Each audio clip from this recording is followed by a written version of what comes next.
No सोडा, no दही, no baking सोडा. मग कुठला सिक्रेट इन्ग्रेडियंट आपण घालून हा मस्त स्पॉन्जी असा ढोकळा रेडी करणार आहे, चला बघूया. पहिलं तुम्ही स्टीमरवरती पाणी तापायला ठेवा, त्याला झाकून, जेणेकरून त्यात वाफ रेडी झाली पाहिजे. आणि दुसऱ्या साईडला आपण बॅटर रेडी करूया. तर मी 1.5 कप बेसननुसार तुम्हाला प्रमाण सांगते. तर तुम्ही ह्याच्यापेक्षा डबल करणार असाल, जास्त मोठ्या फॅमिलीसाठी करणार असाल तर ही क्वांटिटी डबल करा. त्याच्यामध्ये एक असा छोटासा तुकडा अद्रकाचा किसून टाकलात तरी चालेल आणि असा अख्खा टाकलात तरी चालेल. त्याच्यानंतर अर्धा लिंबाचा रस, तुम्हाला मिरची टाकायची असेल तर मिरचीही टाकू शकता, मी विधमेमुळे नव्हती टाकली. त्यानंतर त्यात सॉल्ट टाका, तुमची जशी टेस्ट आहे त्याप्रमाणे, आणि चिमूटभरच हळद टाका. जास्त हळद टाकू नका, नाहीतर मग त्याचे ऑरेंज असे चट्टे दिसतात. थोडीशी शुगर टाका, कारण गोडसर असं छान लागतो जरा. आणि 1.5 कप बेसनसाठी मी इथं 1 कपला थोडंसं कमी असं पाणी टाकलं होतं. थोडंसं बघा, एवढं पाणी माझं उरलेलं होतं. आणि ही स्टेप बिलकुल मिस करू नका. मस्त त्या बॅटरला मिक्सरमध्ये फिरवून घ्या, कारण की त्याच्यामध्ये छान एअर इनकॉर्पोरेट होते आणि त्याच्यामुळे ना ढोकळा अजून जास्त फुलायला मदत होते.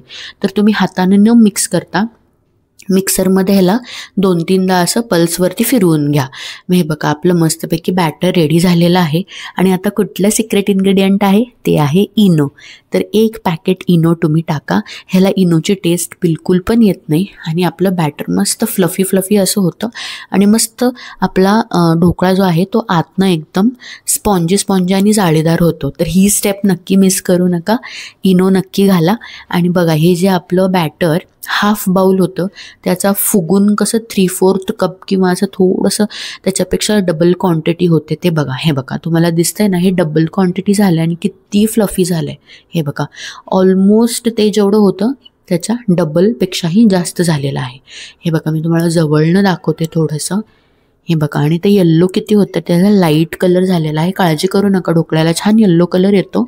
आणि मग हे एखाद्या टिनमध्ये केकच्या, किंवा तुमच्याकडे स्टीलचं किंवा जर्मनचं भांडं असेल तर त्यामध्ये ट्रान्सफर करून घ्या. आणि ह्याला ना थोडंसं 3 ते 4 वेळा असं चांगलं टॅप करा आणि त्यात जे ट्रॅप्ड एअर किंवा बबल्स असतात ते रिलीज व्हायला मदत होते त्यामुळे. आणि आपला स्टीमर ऑलरेडी रेडी आहे, त्यात वाफा क्रिएट झालेल्या आहेत ऑलरेडी. तर त्यामध्ये हे ठेवून द्या आणि ह्याला 20 मिनटासाठी वाफवा, करेक्ट 20 मिनिट. आणि आपल्याला नंतर त्याच्यावरती फोडणी द्यायची आहे, तर त्यासाठी हे सगळी सामग्री रेडी करून ठेवा. जोपर्यंत तुमचा ढोकळा वाफतोय तोपर्यंत हे रेडी करून ठेवा. आता नाईफ टेस्ट करूया आपण.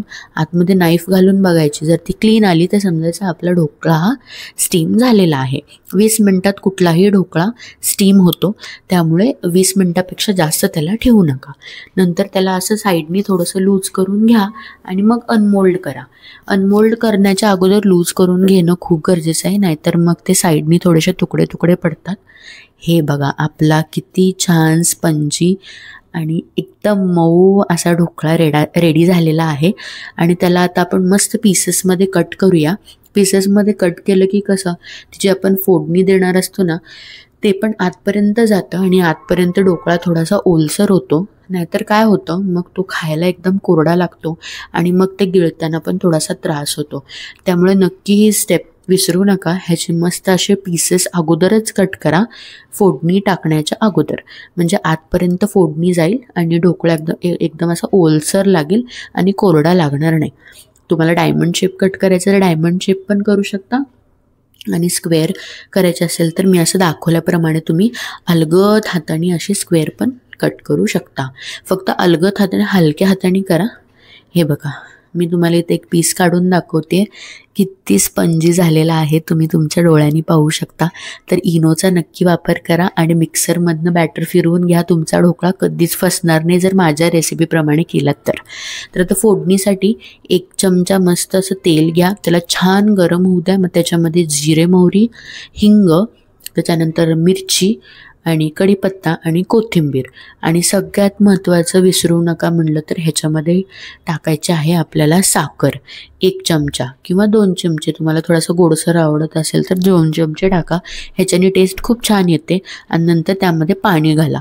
पाणी घालून चांगली ती साखर विरघळेपर्यंत त्याला हलवा, थोडंसं थंड करून घ्या. आणि मग आपला जो ढोकळा आहे त्याच्यावरती ही फोडणी घालून घ्या. जेव्हा तुम्ही ढोकळ्यावरती ही फोडणी घालता तेव्हा तेल कमी आणि पाणी जास्त हवं आहे, जेणेकरून ढोकळा थोडासा ओलसर होईल आणि तो खाताना घशाला चिकटणार नाही किंवा खाताना असं अडकल्यासारखं वाटणार नाही. त्यामुळे हे टिप नक्की लक्षात ठेवा. पाणी जास्त आणि तेल कमी. आणि ह्याच्यावर तुम्ही खोबरं किसून पण घालू शकता आणि नंतर कोथिंबीर पण पेरू शकता. हा झाला आपला मस्त 20 मिनिटात असा इझी फिझी ढोकळा रेडी. नक्की सबस्क्राईब करा आणि ट्राय